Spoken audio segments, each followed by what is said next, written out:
দেখো একটা মান নির্ণয়ের অঙ্ক তোমাদের সামনে করছি। 15×1 যোগ 15×2 যোগ 15×3 যোগ 15×4 প্রদত্ত রাশিমালার মান কত? আমি করছি দেখো। তাহলে আমি লিখতে পারি অ্যান্সার,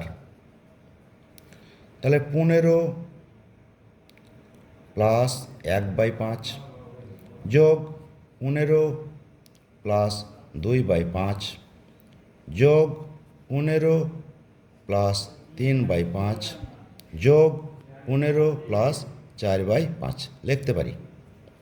তা দেখো, একটা দুটো তিনটে চারটা 15 আছে, তাহলে আমি লিখলাম 15×4 প্লাস চিহ্ন দিলাম।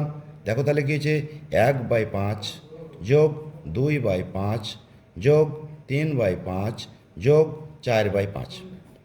তাহলে দেখো সমান, তাহলে কত হলো, 4×15 = 60 প্লাস সব করে 5×5 লসাগু হলো 5, তাহলে হলো 1 প্লাস 2 প্লাস 3 প্লাস 4। আবার দেখো সমান 60 প্লাস 4×3 = 7, 2 9 হলো 10/5। এইটা কেটে দিলাম 2, তাহলে দেখো উত্তর হচ্ছে 60 প্লাস 2 সমান হয়ে গেল 62। Answer option C correct answer.